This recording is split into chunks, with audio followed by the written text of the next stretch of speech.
What's up, guys, and welcome to the video. So the time has come. The Rekluse finally came in, and we're going to install it in the KX250. I'm pretty nervous about this. Not about the install, just about what the bike's going to be like after the install. I've rode 4-strokes with Rekluses and really liked them. I'd never ridden a 2-stroke, never had a Rekluse in one of my personal bikes, so it's a lot of money to spend to not be 100% sure you're going to like it. But anyway, we're getting started with install here. And it says to soak the clutches. I don't think it said very long. I think it said like 10 or 15 minutes at least, which is pretty standard now. So we're just putting those in one by one so you make sure that oil gets between each plate. Alright guys, so after you get those soaked, the next step is pretty much just like any other clutch change you've ever done. You just lay the bike on its side if you don't want to drain the oil, remove the brake lever, remove the clutch cover, start popping out the spring bolts, pull out your clutch pack, just like any other clutch replacement. Oh, and this is the Radius X clutch, by the way, which is the only one they even offer for the KX250 anymore.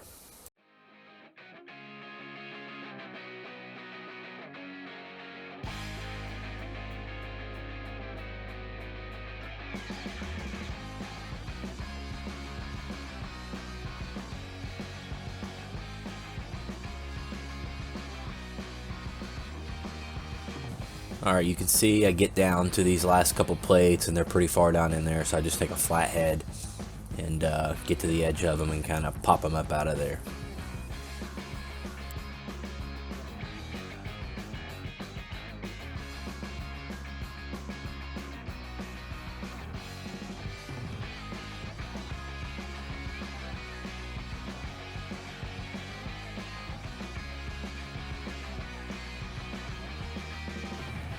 Okay, next step is to install the basket sleeves. Now these are easy to install backwards if you're not paying attention, so just make sure you look at the picture. They slip down in here. These are steel basket sleeves that are going to protect your OEM aluminum basket from grooving and stuff near as easily. So just put those in each slot before you put the frictions and seals in.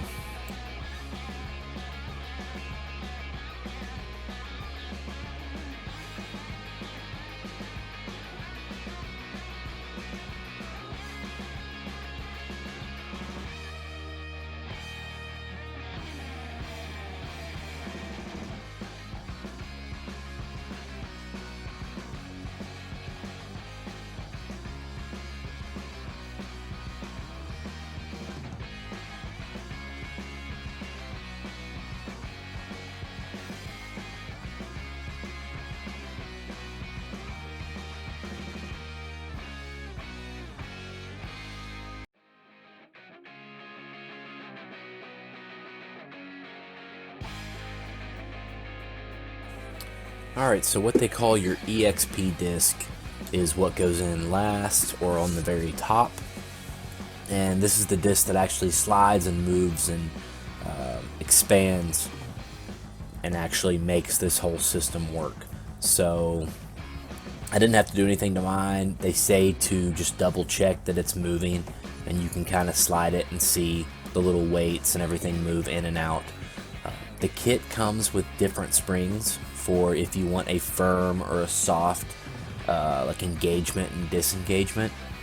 I left the springs that were in it, and so far they're okay.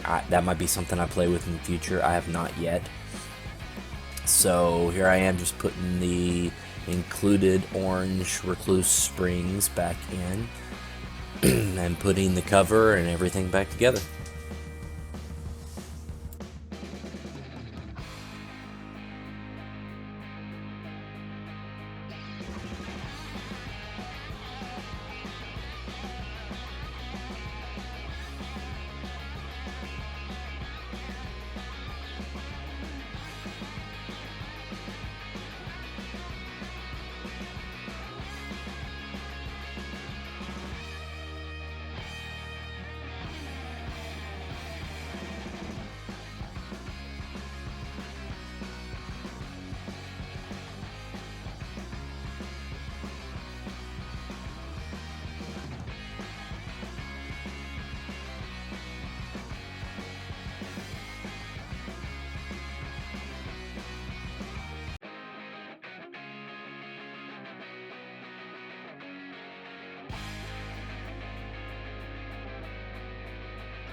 So as you can see, this is a really simple install. If you can change out a regular set of clutches, you can install a Rekluse Radius X.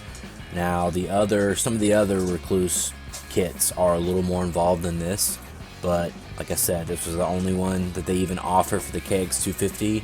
I think 96 to 07, all of them are the same. So this is probably the one you're going to get for most of the old two-strokes.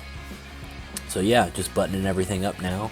And the next step is by far the most important, which is checking your Freeplay, making sure your Freeplay is right so that the clutch will engage and disengage correctly and not constantly slip. Because if it's constantly slipping, it's just the same as if you're constantly slipping your clutch. But with the manual clutch, you're going to burn it up in no time. So I'm going to explain how the manual says to do this.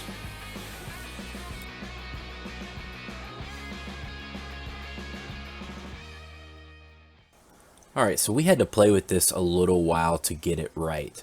The manual says that the clutch lever should be tight against the perch after you install this, and if not, you need to adjust the cable so that the lever is tight against the perch.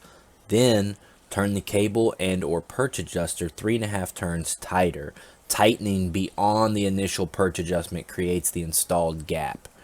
So, when you go to check the Freeplay gain, I had to read over this a few times because Rekluse says that the optimal Freeplay gain is 3mm to 6mm of clutch lever movement measured at the ball end of the lever.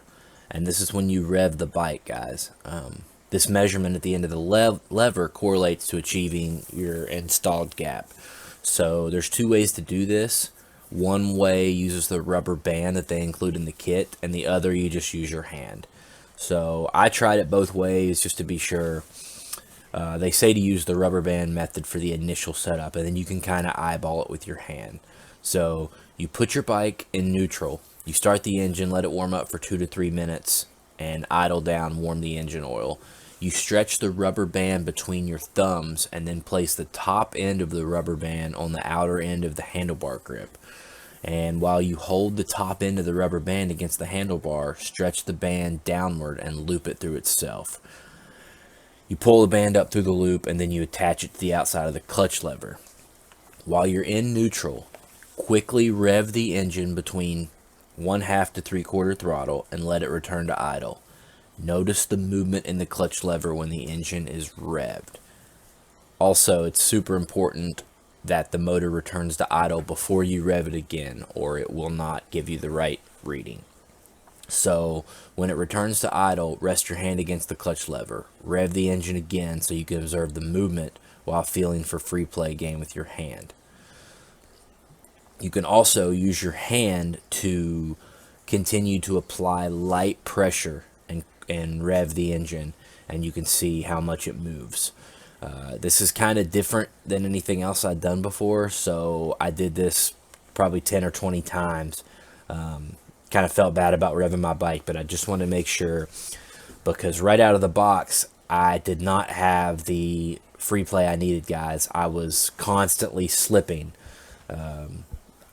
So in my situation, I had to basically adjust my perch and my cable all the way, put all the Freeplay I could possibly get in it. I had to adjust it all the way to get this measurement, to get it to where the bike wasn't slipping constantly. So that gives you something to think about. Also, there is a troubleshooting section on the Rekluse, in the Rekluse documents. So it tells you if your clutch lever moves in too far, or has excessive drag, or it's difficult to override. It tells you what to do about it. Now, if you lose your instructions, you can get all these on the Rekluse website. Just go and put in your model and then click on your product and everything will be there. Alright guys, thanks for watching. I'm going to do some testing on this Rekluse, and I'll definitely let you know what I think about it in the next few videos. Appreciate you.